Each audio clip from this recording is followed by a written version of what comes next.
At the end of this video, you should be able to list the characteristics that distinguish metals, nonmetals, and metalloids.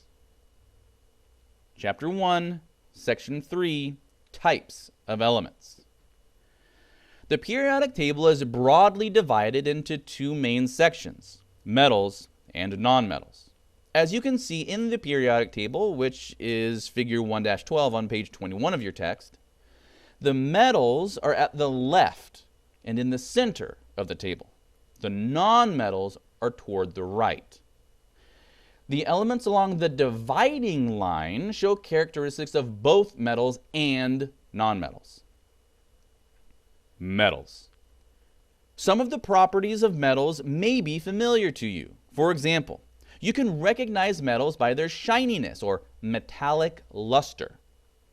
Perhaps the most important characteristic property of metals is the ease with which they conduct heat and electricity. Thus, a metal is an element that is a good conductor of heat and electricity.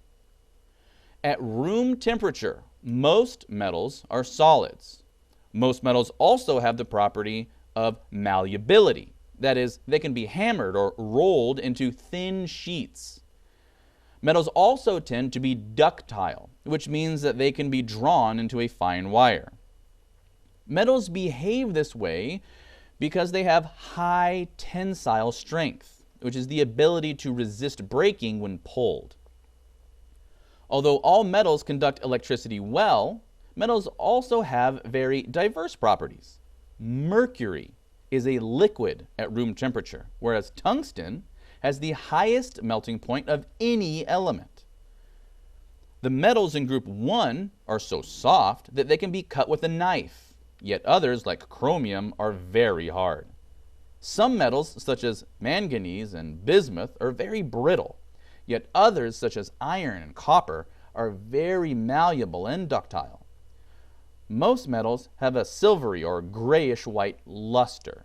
Two exceptions are gold and copper, which are yellow and reddish-brown, respectively. In figure 1-13 on page 22 of your text, or on the screen now, we show examples of metals. Gold, shown in A, has a low reactivity, which is why it may be found in nature in a relatively pure form. Copper, shown in B, is used in wiring because it is ductile and is an excellent conductor of electricity. Aluminum, shown in C, is malleable. It can be rolled into foil that is used for wrapping food. Copper, a representative metal. Copper has a characteristic reddish color and a metallic luster. It is found naturally in minerals such as chalcopyrite and malachite. Pure copper melts at 1,083 degrees Celsius and boils at 2,567 degrees Celsius. It can be readily drawn into fine wire, pressed into thin sheets, and formed into tubing. Copper conducts electricity with little loss of energy. Copper remains unchanged in pure dry air at room temperature. When heated, it reacts with oxygen in air. It also reacts with sulfur and the elements of group 17 of the periodic table. The green coating on a piece of weathered copper comes from the reaction of copper with oxygen, carbon dioxide, and sulfur compounds. Copper is an essential mineral in the human diet as well. Nonmetals.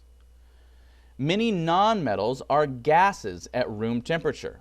These include nitrogen, oxygen, fluorine, and chlorine. One nonmetal, bromine, is a liquid. The solid nonmetals include carbon, phosphorus, selenium, sulfur, and iodine. These solids tend to be more brittle rather than malleable and ductile.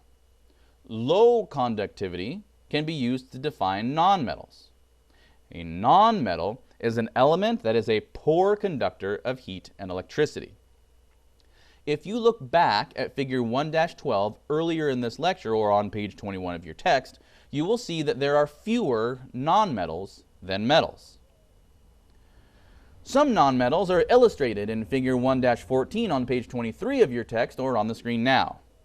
A is carbon, B is sulfur, C is phosphorus, and D is iodine. Phosphorus, a representative nonmetal. Phosphorus is one of 5 solid nonmetals.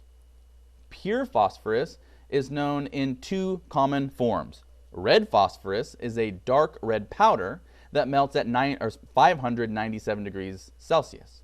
White phosphorus is a waxy solid that melts at 44 degrees Celsius. Because it ignites in air, white phosphorus is stored underwater. Phosphorus is too reactive to exist in pure form in nature. It is present in huge quantities in phosphate rock, where it is combined with oxygen and calcium. All living things contain phosphorus. Metalloids. A stair-step line separates the metals from the nonmetals in the periodic table. Several of the elements in the vicinity of this line are often referred to as metalloids. A metalloid is an element that has some characteristics of metals and some characteristics of nonmetals. All metalloids are solids at room temperature. They tend to be less malleable than metals, but not as brittle as nonmetals. Some metalloids, such as antimony, have a somewhat metallic luster. Metalloids tend to be semiconductors of electricity. That is, their ability to conduct electricity is intermediate between that of metals and that of nonmetals. Metalloids are used in semiconducting materials found in desktop computers, handheld calculators, digital watches, televisions, and radios. Noble gases.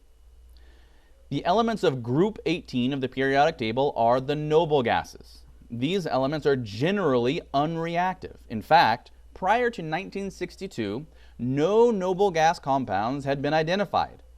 That year, the first noble gas compound, xenon tetrafluoride, was prepared. Their low reactivity sets noble gases apart from the other families of elements. Group 18 elements are gases at room temperature. Neon, argon, krypton, and xenon are all used in lighting.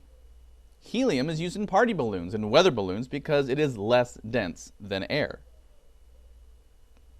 At this point, you should be able to list the characteristics that distinguish metals, nonmetals, and metalloids.